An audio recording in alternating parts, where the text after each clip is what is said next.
Amplifying acoustic guitars is a challenging task. No matter which way you turn it, you're always making some kind of a compromise. And that's where this guide comes in. I'm gonna help you figure out what the best type of pickup is for your instrument or your playing scenario. We're gonna look at a bunch of different pickup examples from LR Bags. They have a product lineup that basically has some really great examples of every type of pickup you can imagine for a guitar. So each one of the guitars that I pick up today is going to have an LR Bag system in it. I'll tell you which one it is, and of course, what type of pickup family it resides in.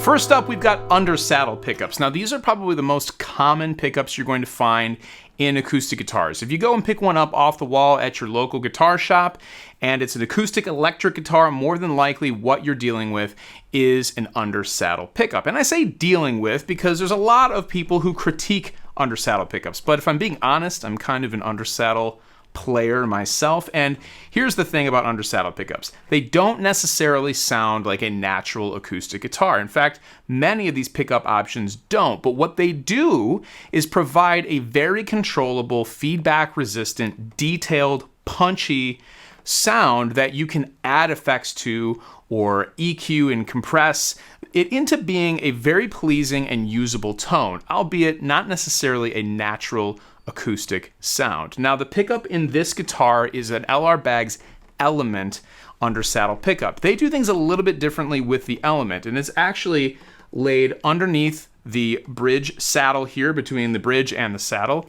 And unlike most Undersaddle pickups, which is a pressure-sensitive piece of material that gets compressed, you actually have almost looks like a wire that's coated.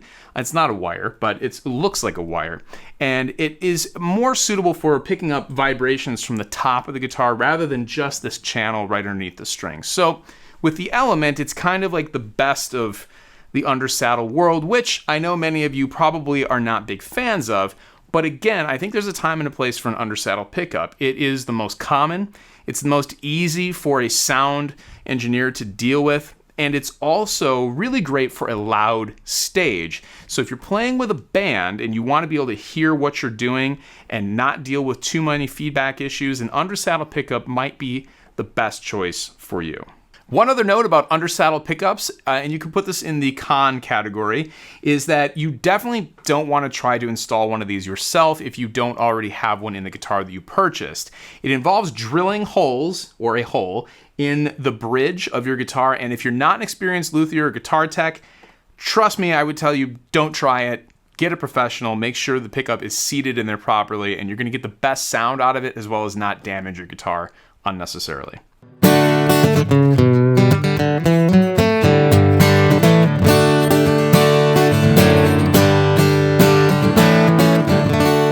So next up are bridge plate pickups, and they use a very similar technology to the Undersaddle pickups we were just talking about, except the sensors are now placed inside the guitar cavity, and they're usually stuck to the bottom of this bridge, and there's a plate on the top underneath there. So with an Undersaddle, like we talked about, the pickup is actually underneath the saddle and smushed between the saddle and the bridge by the strings. In this case, the sensors are underneath, and that allows them to pick up many more vibrations and movements of the top. So what you get is a much wider representation of the sound of your guitar. And this guitar has an LR Bags hi-fi system in it. And this is kind of like, think of a bridge plate system on steroids. It's really, really the best of the best. And I've played tons of gigs with it, by the way, so I'm speaking from experience on this one. And what I have found is that being somebody who grew up playing Undersaddle pickups and really liking them, to be honest, this actually brings all of the stuff that I like about an Undersaddle pickup, which is low-end punchiness and response and detail, but it adds in some character of your actual acoustic guitar in like a microphone-ish sort of way, and brings some more detail and information that's generally missing when you're playing an Undersaddle pickup, which is really, really cool. So those are the positives on this. These pickups can be slightly more prone to feedback. So if you're on a loud stage, be careful with that and be aware of it with where you're standing as far as using a monitor or an acoustic amp. Now, if you're on a silent stage using in-ear monitors, that really opens up the options for your acoustic guitar pickup choices. And some of the things we'll talk about in the next few choices are even more possible in a live band setting with in-ears and a silent stage. But as far as this goes, like I said, you're getting kind of like the best of both worlds with the hi-fi of undersaddle detail and punch, as well as some microphone-like detail. The other thing to note about a system like this is that if you have a guitar and you like the way it sounds acoustically, that's good, because the hi-fi and bridge plate systems will start to reproduce characteristics of your guitar that just exist naturally. Undersaddle pickups don't necessarily do that as much, so they're kind of homogenized when it doesn't really know that it's a bigger guitar, smaller guitar. It does to some extent, but they're going to sound much more similar across the board. When you put something like a hi-fi bridge plate system in a guitar, it's going to start to bring out and amplify the characteristics of your guitar. And what I found with this guitar is it's an all mahogany guitar. It's very different than like a rosewood back and sides with a spruce top. And it projects that when you plug it in and record with it or perform with it. So you have to make sure you like your guitar, first of all. And if you do, something like the hi-fi is going to help you reproduce that tone. Of course, not exactly. You're still making compromises, but you're getting closer with the bridge plate system. And that way you can bring your favorite acoustic guitar sound a little bit closer to where you could have it on stage with you in pretty much any setting.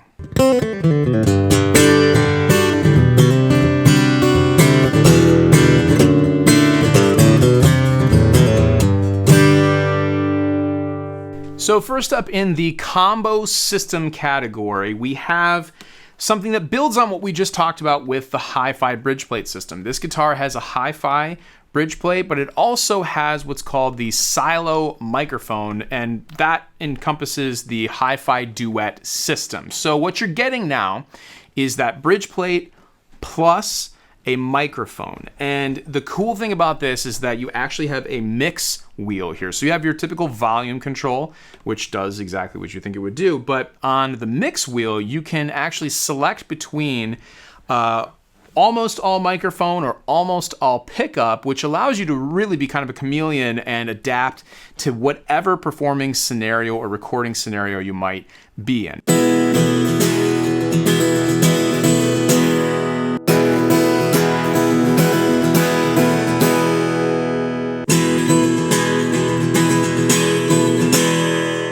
They've done some of the homework and work for you in advance. And what I mean by that is if you go full out microphone or you go full out pickup, you're not 100% using either one of those sources.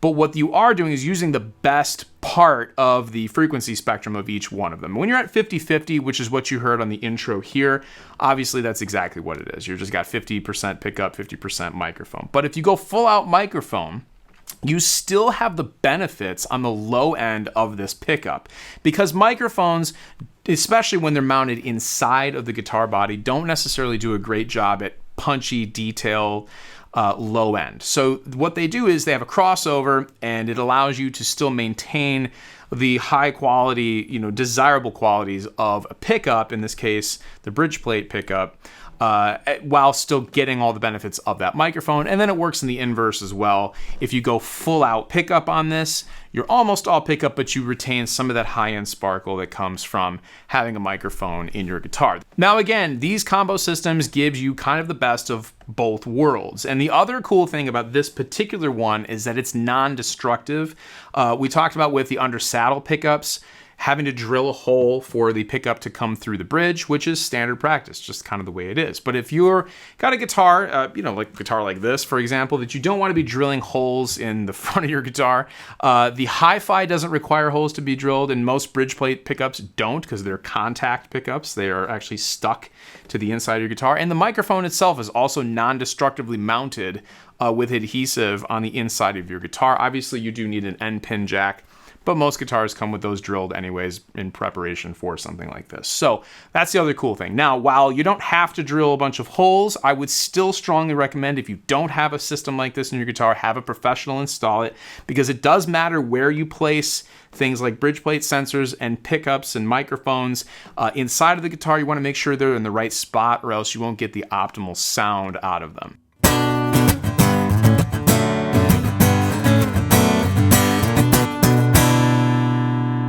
So just for one more example on the combination system, this guitar has what's called the Bags Anthem system, and this combines a microphone and an undersaddle pickup. So if you're missing the undersaddle sound, which, like I said, I actually really do enjoy the undersaddle acoustic guitar sound. I know, a very controversial hot take, but I do like it. In this case, you can still have that and also bring in a microphone in a very similar way that when compared to the hi-fi duet. In this case, it's not quite the same. You obviously have the Element undersaddle pickup, but a different microphone, and this is called the True Mic, and it mounts actually where the hi-fi duet would mount. It's mounted underneath on the bridge plate, and it's aiming towards the back of the guitar. So what I'm going to do is I'm just going to demonstrate kind of sweeping through. And like I said, what you heard at the beginning there was 50-50. Let's go full pickup, and then I'll go over to full microphone. So here's the full pickup.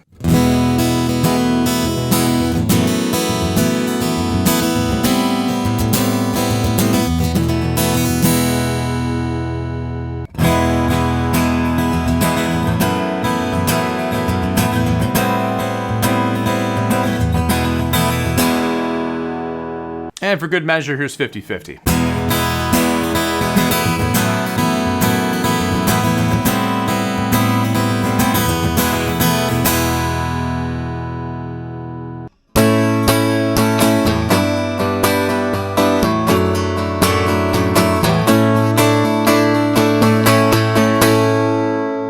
And last but not least, we have magnetic pickups, and this is the M1 Active pickup from Bags.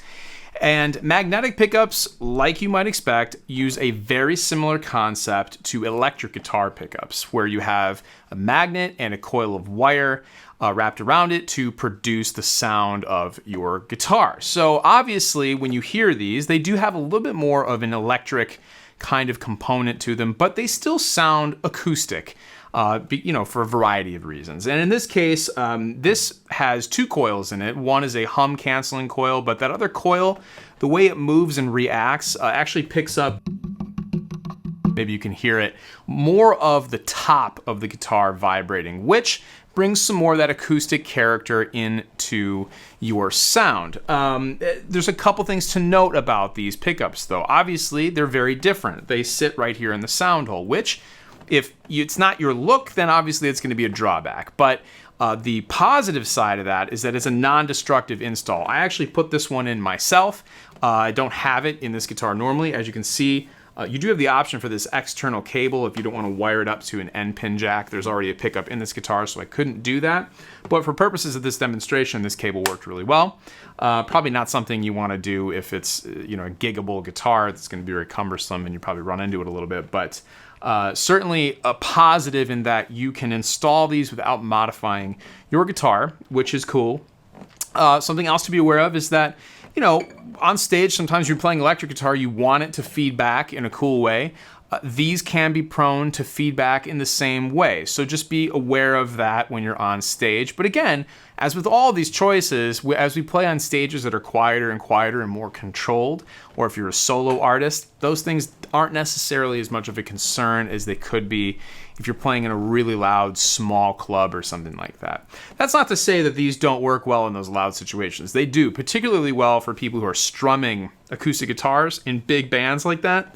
A magnetic pickup is not a bad way to go because it does cut through pretty nicely in a mix. Something else that I do want to point out is that a pickup like this is not going to work on a nylon string guitar. The concept of a magnetic pickup requires steel or metal strings to be moving above it. If you have the nylon strings, it's not going to work here. Nylon string guitar, you're going to want to go with something like an Undersaddle or maybe one of the combo systems we talked about earlier.